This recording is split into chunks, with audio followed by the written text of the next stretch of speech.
When you get into one of these groups, there's only a couple ways you can get out. One is death. The other is mental institutions.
What's going on, everyone? This is J-Dog coming from the dungeon. Oh yeah, baby.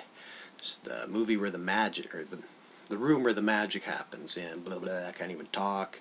But anyway, I'm here with J-Dog's top 50 horror films of all time. My top 50 and not yours, so suck it up. And yeah, we're here at number 39. We've gone all the way from number 50 to number 39 already, so we got 10 in the bag. Let's see what else I got in store for you.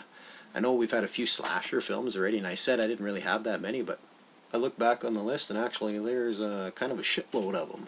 So you can kind of tell what J-Dog likes and gets a lot of rewatchability out of. But anyway, without further ado, I'll be bringing you number 39. Got to reach down and get it here. But it is none other than Silent Night. Oops. Deadly Night. Oh yeah, baby. Got both Anchor Bay releases, like this is the one with part 1 and part 2. Highly out of print, hard to find. It's a good one to have, though, because it's the only way you're going to have part 2 on DVD, and we all know part 2 is classic. It's garbage day, baby. Anyway, this one's out of print, too, actually, but probably a little easier to find, and the best one to have. It's uncut, uncensored. All the uncut footage has been spliced back in. Made the movie a little longer, but well worth your time if you're a fan of slasher movies. Silent Night, Deadly Night. Hell, this is the best one to have. They also released, where the hell do I have them? Just recently, you've also gotten the sequels. Like you see, you got 3, 4, and 5 on this box set. But we ain't talking about that shit today. We're talking about the original Silent Night, Deadly Night, the classic slasher from 1984. Yeah, we all know this caused like a big stir, like among mothers groups and shit like that. They were protesting because Killer Santa Claus, of course. And it wasn't long before this movie was actually pulled out of theaters. Even though it was doing good, it just kind of got leaned on, and the studio decided, well, we don't want to get sued and get all this bad publicity, so fuck it, let's just pull it out of the theater, try to make our money on home video, which, damn right, of course they did. But anyway, this is directed by a dude named Charles Sellier, I guess would be how you pronounce the name, and like I said, it's from 1984. Like as the tagline goes, you've made it through Halloween. Now try to survive Christmas. See what you can do. Anyway, I've always loved this movie. It's fairly sleazy, actually. Like, you have the beginning, you have this family, they're on their way to go visit Grandpa at the old folks' home.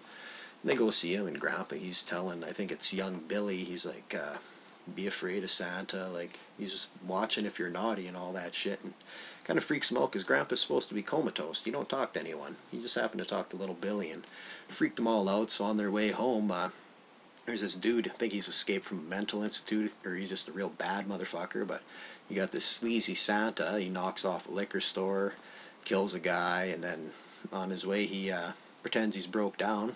The Chapman family comes along, and they pull up beside him. Well, he pulls out a gun, he kills Dad, he rapes Mom, stabs her. Billy and his young brother, they go hide in the snowbank. They hide out. Santa, he leaves them alone, but after that they're like traumatized by this. They're sent off to like foster care, go to live with a bunch of nuns, and this is where we're introduced to Mother Superior, the super bitch of them all, played by Lillian Chauvin, I believe is her name, and yeah, she does a real wicked job as the Mother Superior, because I hate that bitch. She's just mean, like, yeah, makes everyone think they're naughty, just fucks with their minds, like little Billy catches a peek of some titties and ass, he gets punished for that. Just really fucks with his mind. Anyway, you flash forward a few years down the road, and there's this other nun, what the hell was Sister Margaret was her name, and she's kind of always been nice to Billy because she knows he's been through a lot and stuff, and she gets him a job at this toy store. I think Mr. Sims, he's this dude, he decides to give Billy a job. Like, he wasn't going to hire him because he was only 18, but then when he seen how big the motherfucker was, he's like, oh hell yeah, I'll give you a job. Like, let's exploit this kid and get him to haul around a bunch of crap. Anyway, things are all going good until we get around Christmas time, and they have no one to dress up as Santa for the toy store, and they're like, ah, Billy, come on, dress up. He's reluctant to do it, but he decides to do it anyway, and that's where it all starts to go downhill for him. He starts to, like, because of his childhood, like with the Santa Claus and stuff, starts to fuck with him, and think people are fucking with him. The other people that are working, he has a crush on a girl. This other guy, he's getting his, and kind of walks in on, like, the guy's trying to rape her. This is Billy just snaps, kills the guy, and he just sets it all off from there. Like, he kills a few more people at the toy store, and then you get the scene where the guys are tobogganing down this hill. The guy gets his head chopped off, and of course you got the famous scene with Linnea Quigley, Titty Supreme. Yeah, she's looking fine in this movie on the pool table, and she gets the famous impalement on the, I think it was deer or caribou horns or some shit like that, and yeah, just a lot of original kills, real mean-spirited film. I could see why, like, a lot of people didn't take to this at first, because the whole Killer Santa was kind of a new concept, and it just fucked with kids, but it made me think Santa was badass and pretty cool back in the day when I seen it. But yeah, Silent Night, Deadly Night from 1984, like, great film, classic, good suspense, well made, fairly well acted, like, characters are likable, it's a cohesive story, got some titties, got some ass, you got a lot of good gore. What more could you ask for from a slasher film? One of the best, and right in 1984, it was like the whole, they were trying to come up with anything, like, we've already done Halloween, Friday the 13th, well, hey, let's do a Christmas one. Sounds good to me. I know, sounds good to me too, because I sure as fuck dig it. Yeah, check it out, try to track it down if you can. And anyway, that's my number 39 pick, Silent Night, Deadly Night, classic slasher film from 1984. Alright, hope you enjoyed, subscribe, leave comments, and stick around, we got some more Top 50 coming up. Peace out.